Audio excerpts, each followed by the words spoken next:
Monsieur Schaffhauser. Chers collègues, la région des Grands Lacs est la plus grande catastrophe humanitaire. Ce n'est pas la Syrie dont nous avons parlé, plusieurs millions de morts.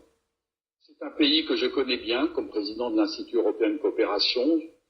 J'ai l'ONG la plus importante, je présidais la ONG la plus importante, et j'ai été placé auprès du vice-président Zaidine Goma, aujourd'hui décédé, un ami qui a combattu pour la transition démocratique et qui représentait l'opposition démocratique lors de la transition démocratique en 2004.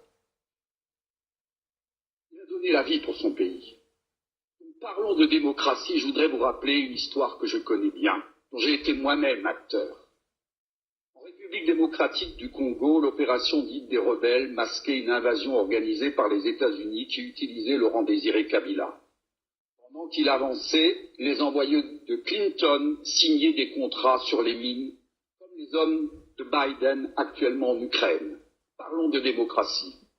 Laurent-Désiré Kabila, stoppé par la France et l'Angola, se rapproche de la France car il estimait que c'était les intérêts de la République démocratique du Congo. Vous les Belges, et je peux donner des précisions si c'est nécessaire, avec l'autorisation des Américains, vous décidèrent de l'assassiner. Joseph Kabila lui a succédé. Il fut votre homme, mais préoccupé de la souveraineté de son pays et de son indépendance, il ne vous convient plus.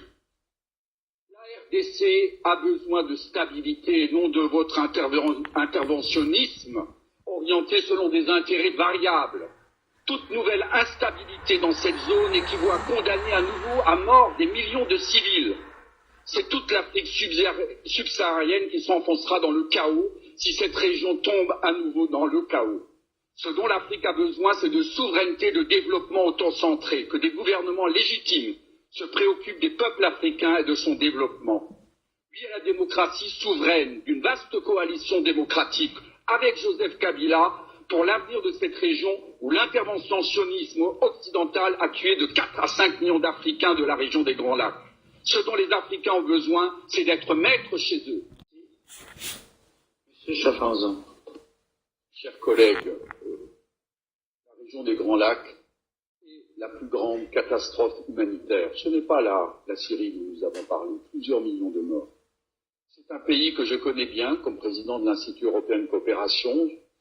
J'ai l'ONG la plus importante, je présidais la ONG la plus importante, et j'ai été placé auprès du vice-président Zaidine Goma, aujourd'hui décédé, un ami qui a combattu pour la transition démocratique et qui représentait l'opposition démocratique lors de la transition démocratique en 2004.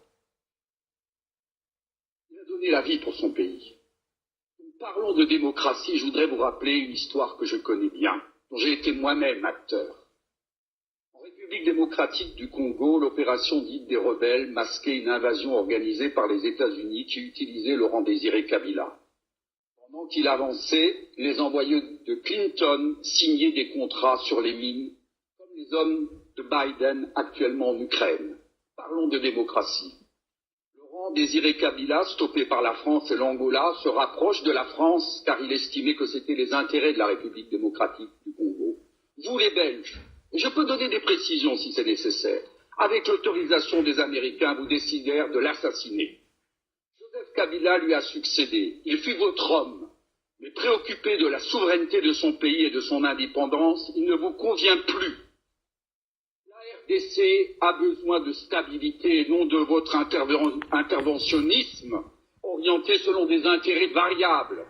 Toute nouvelle instabilité dans cette zone équivaut à condamner à nouveau à mort des millions de civils. C'est toute l'Afrique subsaharienne qui s'enfoncera dans le chaos si cette région tombe à nouveau dans le chaos. Ce dont l'Afrique a besoin, c'est de souveraineté, de développement autocentré, que des gouvernements légitimes se préoccupent des peuples africains et de son développement. Oui à la démocratie souveraine, d'une vaste coalition démocratique avec Joseph Kabila pour l'avenir de cette région où l'interventionnisme occidental a tué de 4 à 5 millions d'Africains de la région des Grands Lacs. Ce dont les Africains ont besoin, c'est d'être maîtres chez eux.